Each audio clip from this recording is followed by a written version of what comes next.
Before you reach for that biscuit tin tonight, pause for just a second. Not because biscuits are evil, not because you're doing something wrong, but because some people believe that a lot of the biscuits sitting on UK shelves aren't quite what they pretend to be. They look harmless, comforting, familiar, wrapped in friendly colors and nostalgia.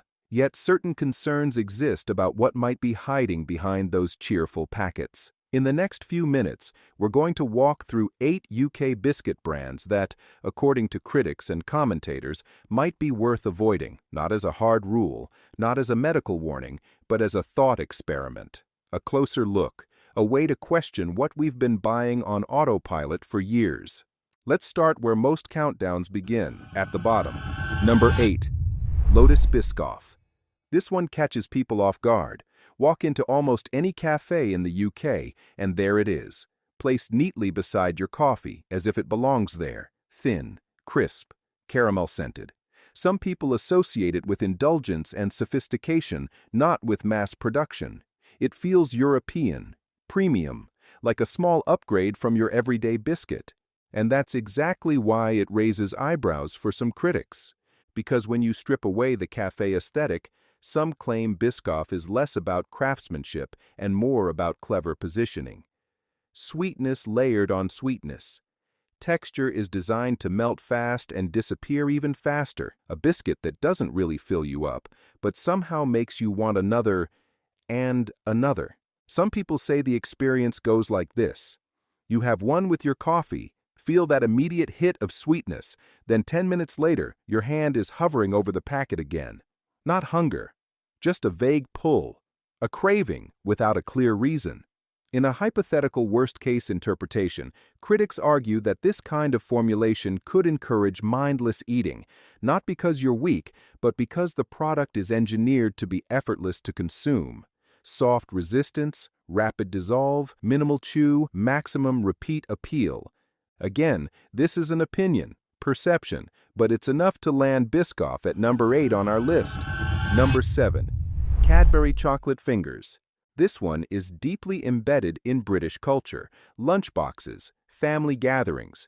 That moment when someone opens the box and says, "Just take a few." And that's where some critics say the issue starts. Chocolate fingers are small, slim, almost innocent looking. You tell yourself 2 or 3 doesn't count. Yet people often report a strange experience, reaching in again and again, barely noticing how many they've had until the box feels suspiciously light. In fictional analyses, this is described as a vanishing snack, not because it's magical, but because the combination of crunch, chocolate coating, and sweetness is allegedly tuned to keep your attention without ever making you feel done. Whether you agree or not, chocolate fingers sit at number 7 because of that combination. Small size, repeat appeal, and a brand identity that discourages scrutiny. Number 6. McVitie's Chocolate Digestives.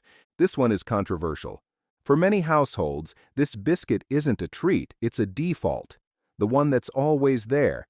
The one you don't even think about buying because it's just normal, safe, almost wholesome. The word digestive carries weight, comfort, tradition. Some people say it sounds like something that belongs with tea, not something you'd ever question. Yet critics argue that familiarity can be misleading. Some claim chocolate digestives are the kind of biscuit you can eat 4 or 5 of without registering it as eating. They're not dramatic, not intense, just quietly Moorish, the sort of snack that slips under the radar while still adding up. In speculative discussions, people point out how easy it is to keep dunking. 1 becomes 2, 2 becomes 5, and because they don't feel heavy or rich, your brain doesn't signal you to stop. And before we move on, let me ask you something. If you know someone who still buys biscuits on autopilot, same brand, same packet every week, share this with them, not as a warning, as a conversation starter. Now let's keep going. Number 5. Wagon wheels. For many people, this biscuit isn't about taste at all. It's about memory. Big, round, chocolate-covered, marshmallow inside. Wagon wheels were the ultimate prize in a lunchbox. The biscuit felt like a reward. And some adults admit they still buy them, chasing that feeling. but nostalgia has a way of softening our judgment. Some people say the flavor doesn't quite match the memory. The marshmallow feels off. The chocolate feels thinner than expected, almost like an imitation of what you remember, not the real thing. There's also a lingering complaint you hear again and again. They don't seem as big as they used to be. Whether that's perception or reality, the feeling remains. Smaller biscuit. Same price. Less impact. That's why they sit at number 5. And from here on, the list gets even more uncomfortable. Number 4. Jammy Dodgers. Bright, playful, instantly recognizable. Those little heart-shaped windows showing off a glossy red center have been burned into British childhood for decades. Some people see them as harmless fun, the kind of biscuit parents toss into lunchboxes without a second thought. But critics tell a different story. In hypothetical breakdowns, Jammy Dodgers are often described as biscuits that look more fruit-filled than they actually are. That center catches your eye. It signals jam. It suggests something playful, but natural. And some claim that a visual cue alone is enough to disarm skepticism. The issue people raise isn't that they taste bad. It's that they taste too easily. Light biscuit, sweet center, minimal resistance. You bite, it disappears, and your hand is already moving for the next one. In many households, a packet doesn't last long, not because anyone is starving, but because nothing about the biscuit tells your brain to slow down. And there's the branding again. Jammy Dodgers feel friendly, cheerful, British. That makes them easy to trust, which is why, for some commentators, they're more concerning than obviously indulgent treats. They land at number 4, not because they're shocking, but because they're misleading in the softest possible way. Number 3. Oreo. This one doesn't just sit in the biscuit aisle, it dominates it. Oreo isn't just a biscuit, it's a ritual. Twist, lick, dunk. A global brand identity so strong that people rarely question what's inside. Some assume that if something is eaten all over the world, it must be fine. That assumption is exactly what critics push back against. In speculative discussions, Oreos are often described as engineered consistency. Every biscuit is identical. Same texture, same sweetness, same creamy center that looks indulgent but doesn't quite behave like anything you'd make at home. People often describe a strange experience with Oreos. You eat one, then another, yet you never feel like you've had a snack.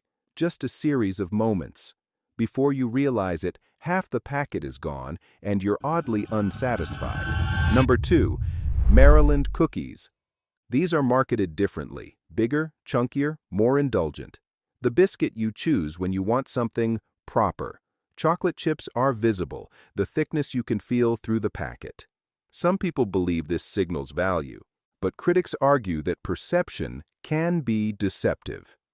In fictional worst-case scenarios, Maryland cookies are described as dense but oddly unsatisfying. You expect fullness. You expect one or two to be enough. Yet many people report the opposite, eating several before feeling like they've actually had anything. Part of the critique focuses on size versus impact. They're small enough to dismiss individually, but rich enough that they add up quickly. That combination can trick people into consuming more than they intended, simply because each cookie feels too minor to count. That's why Maryland cookies sit at number 2. Not because they're the most extreme, but because they quietly overpromise and underdeliver, encouraging excess without satisfaction. And now we've reached the top. Number 1. Fox's Viennese, elegant, swirled, chocolate-dipped. These biscuits are positioned as refined, the kind you'd serve to guests, the kind that suggests taste, not impulse. Some people associate them with quality automatically, simply because they look the part. That's what makes their placement at number 1 so unsettling for critics. In dramatized critiques, Fox's Viennese are often described as luxury disguises. Rich mouthfeel, lingering coating on the tongue. A heaviness that feels indulgent at first, then strangely unpleasant. Some people describe a slick sensation after eating them, a richness that doesn't fade quickly. Not like butter, not like something homemade, just there, sitting. In fictional analysis, critics argue that this sensation becomes the defining feature. It signals processing, engineering, a product built to feel expensive rather than nourishing. What pushes Fox's Viennese to the top of the list isn't shock value, it's contrast. The gap between expectation and experience, the idea that something marketed as sophisticated could, in a hypothetical sense, be one of the most artificial-feeling biscuits on the shelf. People often say they feel sluggish afterward, not satisfied, not energized, just heavy. And for something that costs more than average, that disappointment stings. In a storytelling sense, the biscuit aisle becomes a test, habit versus choice, branding versus curiosity. And here's what some people claim they do. They count ingredients, not obsessively, just roughly. If the list feels endless, they move on. They look at order. What comes first? What dominates?